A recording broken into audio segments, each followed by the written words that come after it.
Capítulo 7. La iglesia perseguida. En el año 100 al año 313 después de Cristo.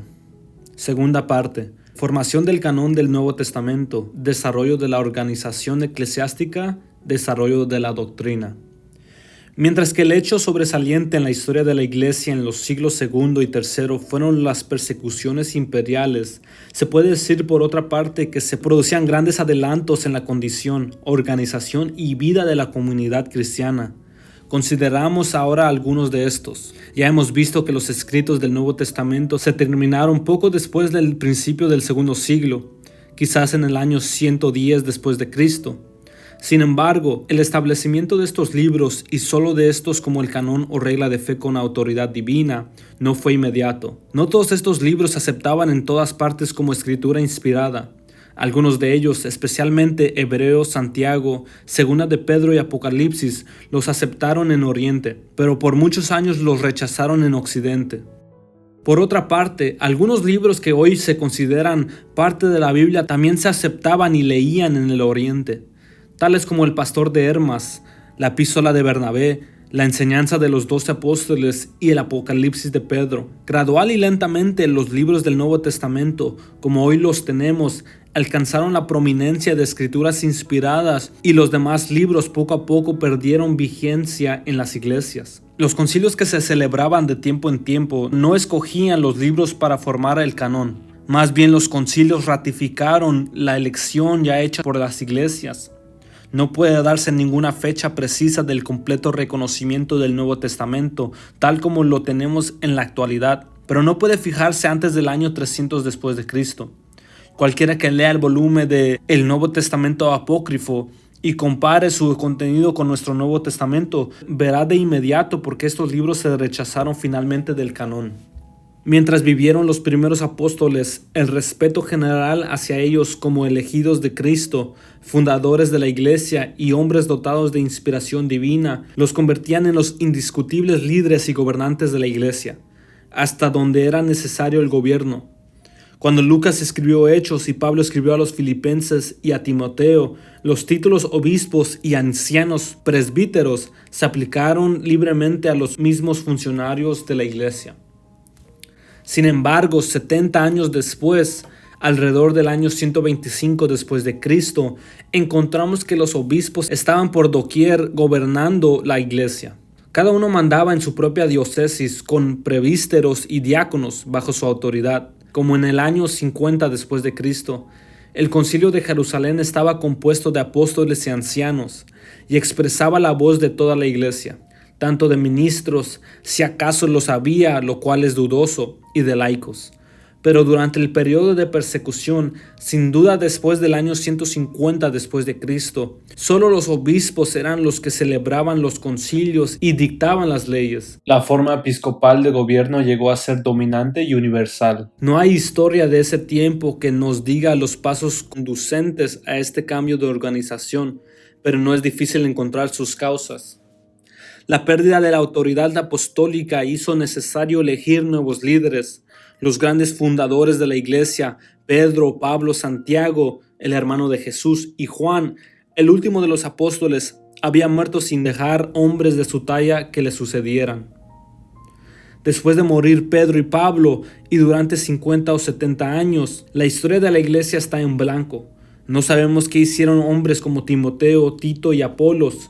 Aunque una generación después aparecen nuevos nombres como obispos con autoridad sobre sus diferentes diócesis.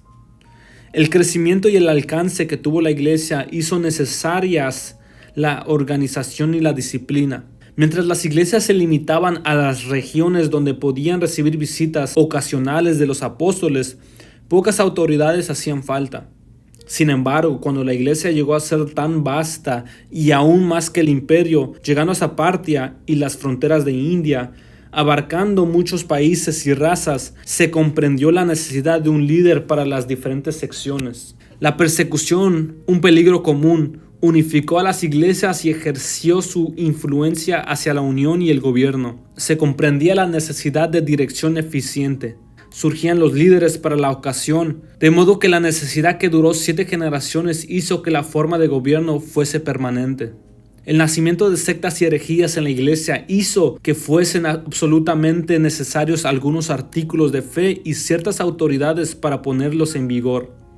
Veremos en este capítulo algunas de las divisiones doctrinales que amenazaron la existencia misma de la iglesia. También veremos cómo las controversias sobre las mismas despertaron la imperativa demanda de disciplina para enfrentar a los herejes y asegurar al inquirir por qué se adoptó esta forma particular de gobierno, es decir, un gobierno de mayor jerarquía antes que uno ejercido por el ministerio. En un plano de igualdad encontramos que la analogía del gobierno imperial proporcionó un plan que con naturalidad se siguió en el desarrollo de la iglesia.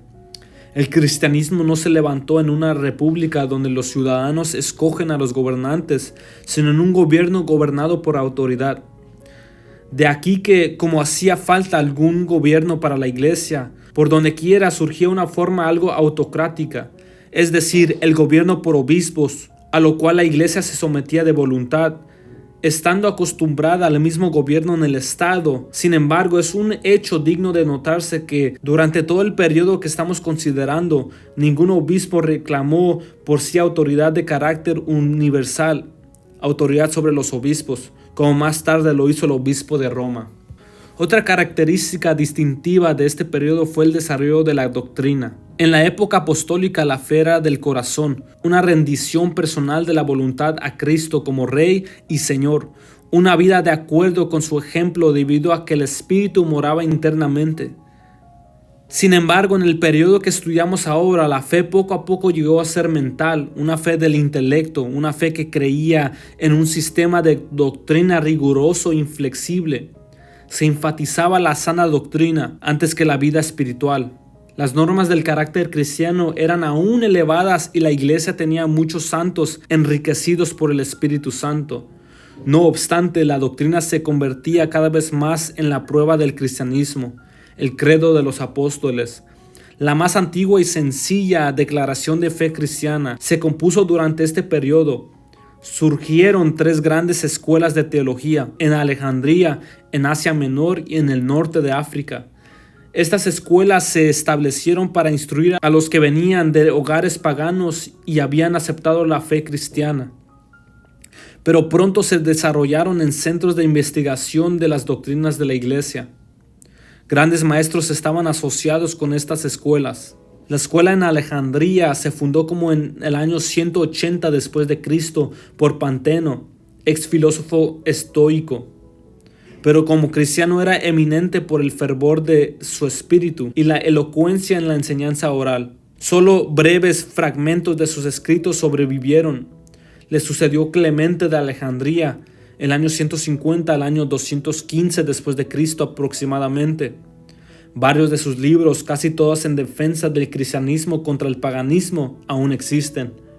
Aunque el más grande de la escuela Alejandría y el expositor más capaz de todo el periodo fue Orígenes, del año 185 al año 254 después de Cristo, quien enseñó y escribió sobre muchos temas mostrando gran saber y poder intelectual. La escuela del Asia Menor no radicaba en un solo centro, sino que consistía de un grupo de maestros y escritores de teología. Su gran representante fue Ireneo, que combinó el celo del evangelista con la habilidad del escritor consumado. Sus últimos años los pasó en Galia, Francia. Fue obispo y murió como mártir alrededor del año 200 después de Cristo. La escuela del norte de África estaba en Cartago, que por medio de una serie de escritores y teólogos capaces hizo más que cualquiera de las otras escuelas para darle forma al pensamiento teológico de Europa. Los dos nombres más grandes de esta escuela fueron los del brillante y fervoroso Tertuliano, del año 160 al año 220 después de Cristo, y el de Cipriano, el más conservador pero hábil obispo que murió como mártir en la persecución bajo Decio, del año 258 después de Cristo. Los escritos de estos eruditos cristianos, junto a otros muchos asociados e inspirados por ellos, han sido de un valor inestimable. Se consideran como nuestra fuente de información original sobre la Iglesia, su vida, sus doctrinas y su relación al mundo pagano que le rodeó durante los siglos de persecución.